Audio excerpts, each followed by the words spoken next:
Okay, so we're looking at the Quadratics worksheet 9-1.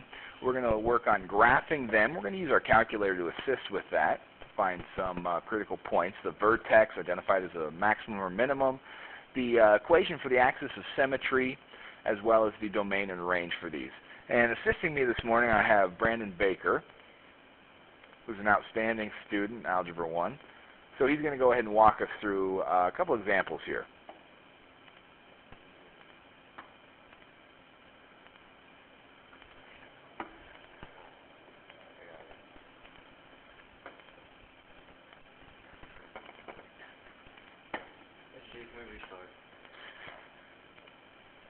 A little technical difficulties using the TI-84 emulator here.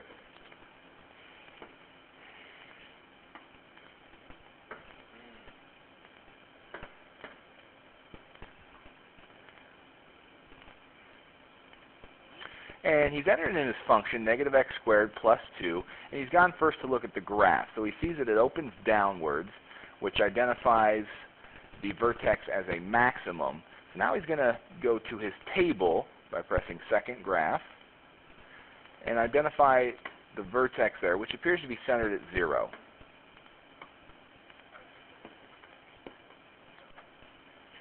So he's going to scroll down and center up 0 to make sure that we see the symmetry amongst the points, to see if indeed that is the vertex.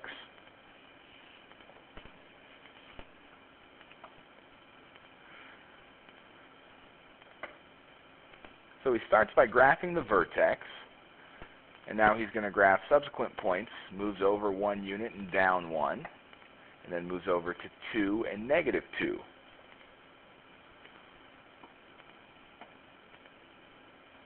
And because of the symmetry of the graph, we know that the y-axis is the line of symmetry, or the axis of symmetry, and so these points are simply just reflected onto the other side. And we have our parabola drawn now. So again, he's going to label his vertex coordinate, which it looks like was at 0, 2. He's identified that as the maximum, that is on the peak. It's the highest point on his graph. And we again know that the equation for the line of symmetry is x equals, and we can find that value from the x-coordinate of the vertex. So in this case, x equals 0.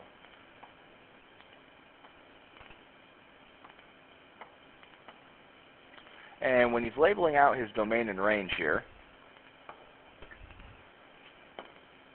we know that this parabola continues forever, so its x values, its inputs, is actually going to equal, in this case, all real numbers. And then his y value for the range, we see it opens downwards, so it's going to contain all the points below our maximum. So it's actually going to be less than or equal to, and then we use our vertex value, the maximum there, in order to identify. We see it's all the coordinates of y lower than 2. There's nothing above. That's the maximum. And we're done. Let's move on to the next one.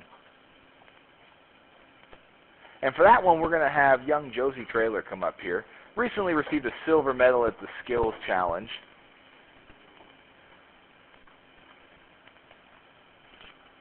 She's going to start by pulling up her calculator. We'll clear the screen here for her.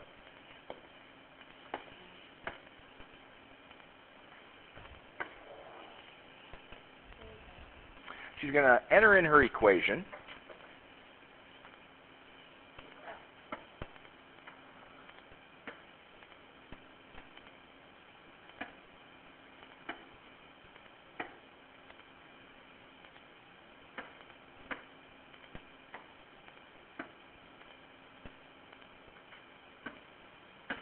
And then always a good idea, we hit graph first so we can get a visual of what our graph's supposed to look like. And we're trying to identify where that vertex is going to be. And we see it's positioned over there about at positive 3 on the x-coordinate. So now we're going to go to our table by hitting second graph.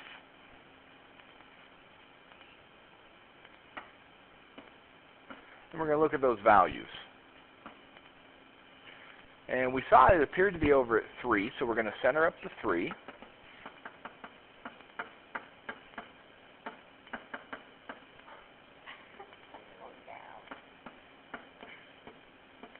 And a little firmer push required sometimes. And it looks like we again see our symmetry. At 3 we're at -6. Either side of that goes to the -5, either side of that to the -2. So you see that symmetry represented in the coordinates as well. So she's going to plot her vertex at 3 and then down at -6.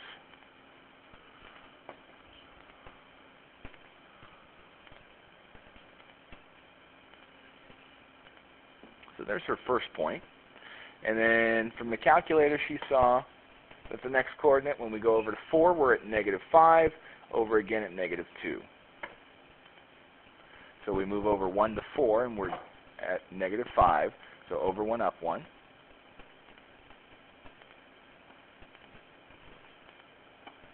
And then we move over 1 more, and we're up at -2.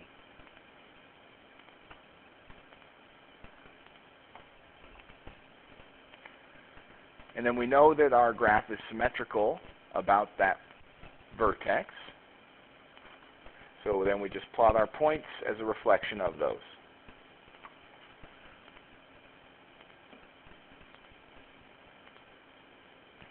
And she's going to go ahead and label and identify her vertex, which is at the coordinate 3, -6.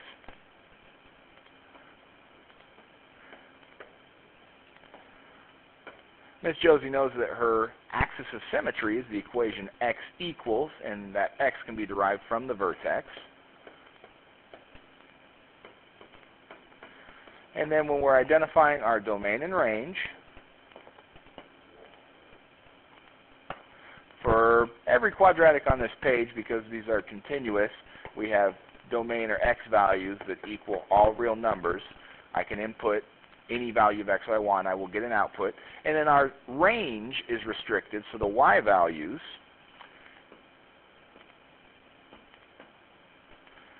are everything, since your graph opens upwards, everything greater than or equal to. So the y values are everything greater than or equal to.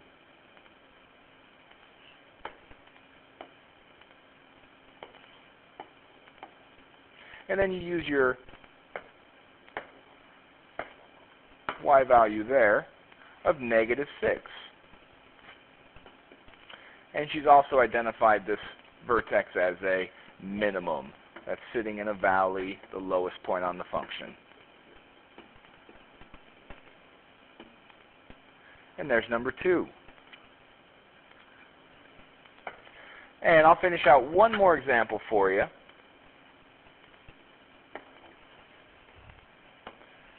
So we'll pull up the calculator here.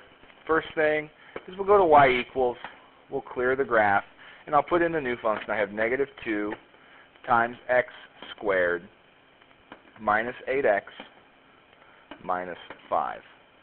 I'm going to first go look at my graph to see where my parabola is positioned. I see it opens downward, has a maximum, it's got a peak there, and it's over to the left a little bit and slid upwards from the origin. So I'm going to go ahead and mark my axes here, and I'm going to put this, since it slid over to the left, I'm going to adjust it slightly to give me a little bit more viewing of the actual graph.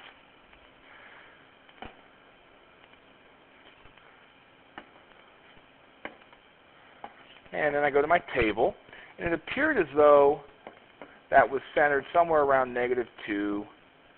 And so if I center up -2 here, I see that -3 to either side of that, I have 1s. Either side of those, I have -5s. Either side of those, I have the -15.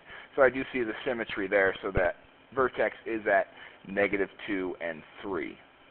So I'm going to go ahead and plot that point first, over at -2, up at 3. I'm going to label that. This is -2, +3. I know that this is a peak, so that is the max. I know that my axis of symmetry is the equation x equals, and that can be gained from looking at the x value of the vertex. I know that my domain and range, your domain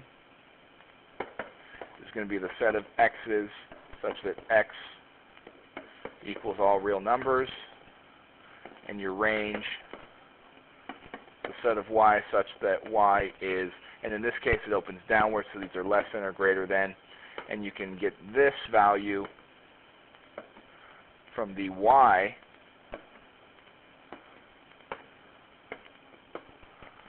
value of the vertex. So taking care of that, we'll finish out plotting our last couple points.